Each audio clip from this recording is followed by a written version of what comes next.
sing kache chor baini sing ve karo ranam ranita e don e tum kaching honalo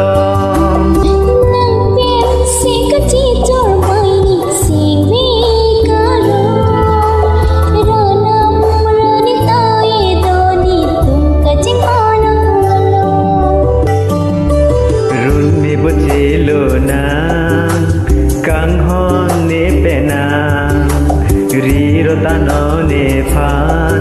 acar nam chedon klan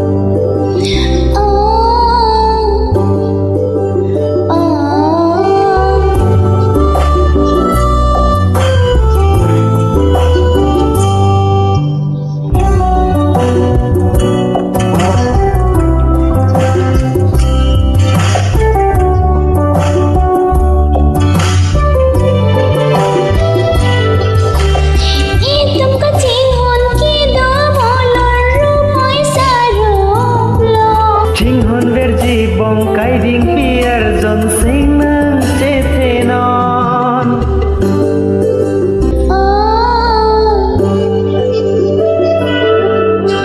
itum ka ching hon ki da bolon ru mai sa ro lo ching hon ve ji bong kai ding pier zon sing nang che the non run mi bu chi lo na kang ho ne pe na tanon e phan achai nam che dong klang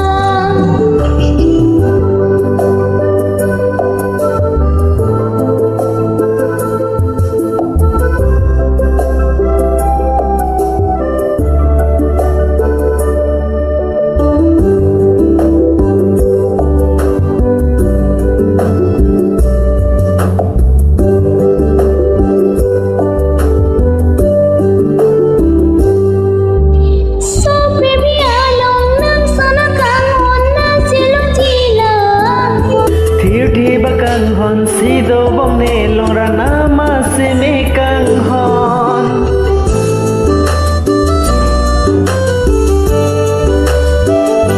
so baby along nan sana kang hon na silum jila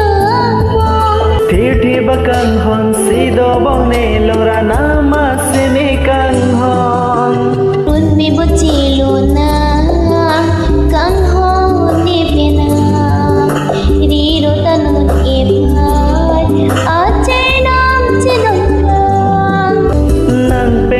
sing kache chor baini sing ve